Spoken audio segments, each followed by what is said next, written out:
In today's video, I'm going to teach you how to customize form design in monday.com.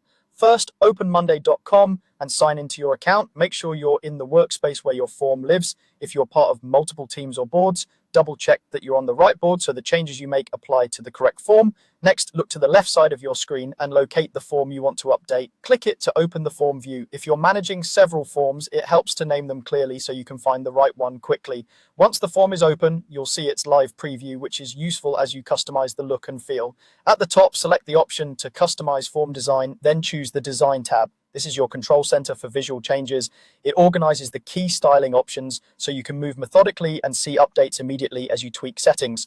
On the right side, start with format and alignment. Adjust the width of the form to fit your audience's typical screen size and choose how fields are aligned, centered, left or right, depending on your brand style and readability. Keep spacing generous so long forms don't feel overwhelming, and aim for consistent alignment for a polished look.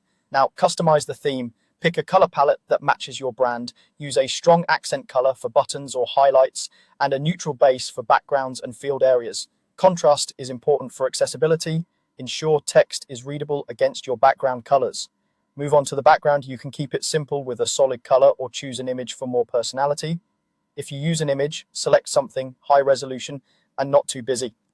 A subtle pattern or gradient can look professional while keeping the form content front and center. Add your logo and refine the header. Upload a clean, transparent logo and check that it scales well on desktop and mobile. Keep your header concise with a clear title and optional description that explains what the form is for and how long it takes to complete.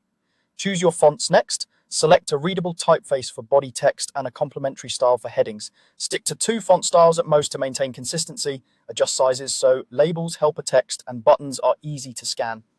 Finally, decide whether to turn on the progress bar and the monday.com branding. The progress bar can reduce drop-offs on longer forms by showing respondents how far they've come. Toggling platform branding is up to your preferences and plan settings. That's it. Your form now looks on-brand, clear, and inviting. Save your changes and you're ready to collect polished, consistent responses.